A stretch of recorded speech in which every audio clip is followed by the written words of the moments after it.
आज जो घटनाटी घटला पिपिली रे जिते मुख्यमंत्री कार्यक्रम जारी रही जोटिकी मुख्यमंत्री उपमुख्यमंत्री मंत्री बहु विधायक बड़ बड़ नेता उपस्थित थिले पुलिस छाउनी हो जाइथिला सुरक्षा दवापाई एवं सेही मीटिंग रे आज ओडिशा भास्कर सांबादिक बंधु मानू कैमेरामैन को रिपोर्टर को आक्रमण करागला एवं परवर्ती समय तांकर बूम एवं कैमरा मध्य छड़ेकी रखिले बहुत माड़ मारिले एवं परवर्ती समय रे सी जाई थाना रे एफआईआर देइथिले जहाँ मु वर्तमान एसडीपीओ सहित आलोचना करी से जहाँ मते सूचना देइछन्ति से केस रुजु होई किंतु जहाँ तांकर सांबादिक बंधुंकर रिपोर्टर जहाँ बाइट थिला जहाँ गणमाध्यम रे से देइछन्ति से कहया कथा सेठी पुलिस प्रशासन उपस्थित थिले किंतु सेमाने तांको ऊपर जेतबे माड़ होउतिला पुलिस तांको आसिकी रक्षा कलेनी कि जो माने बाड़ौथिले आक्रमण करुथिले एवं मारिदेवे बोली धमक दौथिले तांको मध्य सेठी अरेस्ट मध्य कले नाही एवं सी मध्य कहिसन्ति जदि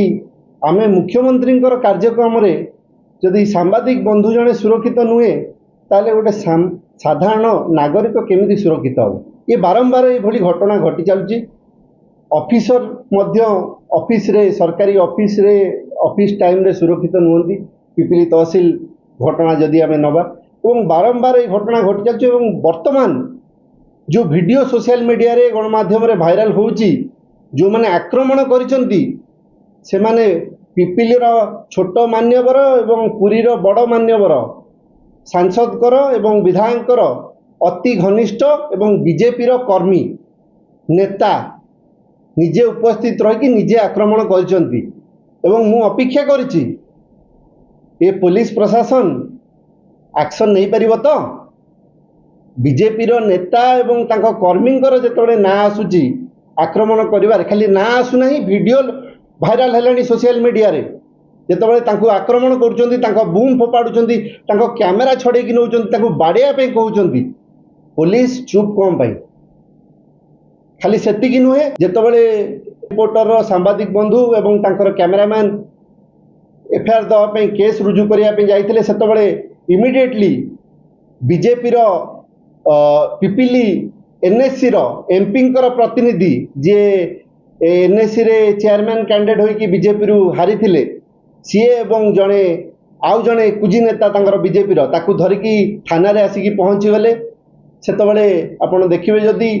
आईआईसी मध्य उपस्थित थिले एसडीपीओ सार उपस्थित थिले तांकू चेयर दिया गला सांबादिक बंधु माने थिले लोक माने केस दवा पे जाइछन्ती ओडिशा भास्कर रो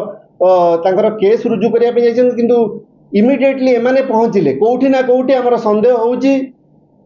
बीजेपी रो नेता मानकर एवं विधायकर एवं निश्चित रूपे चाप पड़ुची पुलिस प्रशासन उपर ए कथा को केमती रफा दफा करा जाऊ ए कथा को चपेई दिया जाऊ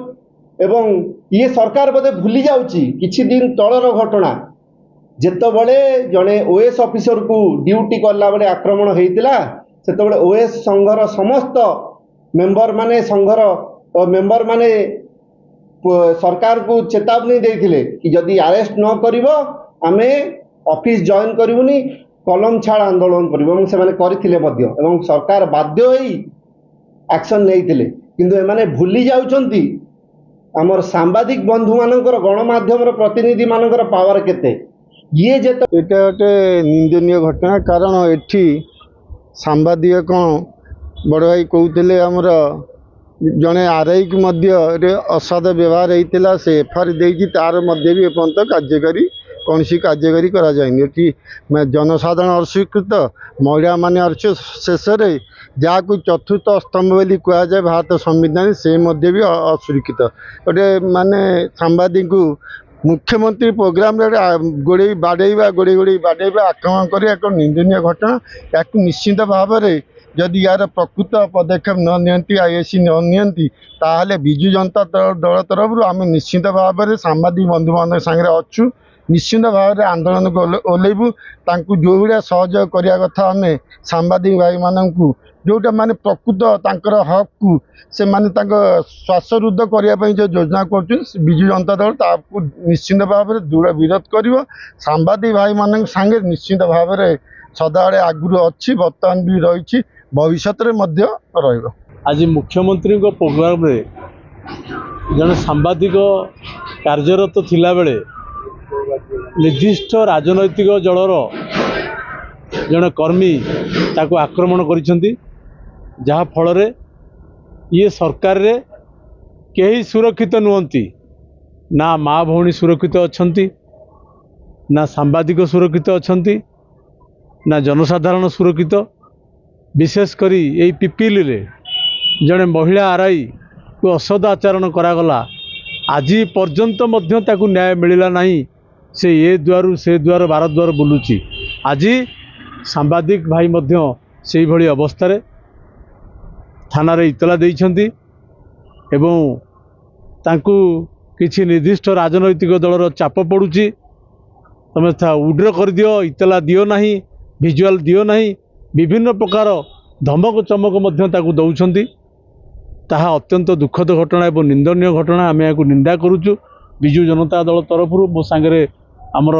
ଏନ୍ଏସିର ଚେୟାରମ୍ୟାନ୍ ରାଜୁବାବୁ ଅଛନ୍ତି, ସଭାପତି ଶରତ ଭାଇ ଅଛନ୍ତି। ଆମେ ବିଜୁ ଜନତା ଦଳ ତରଫରୁ ଘୋର ନିନ୍ଦା କରୁଛୁ ଏବଂ ଯଦି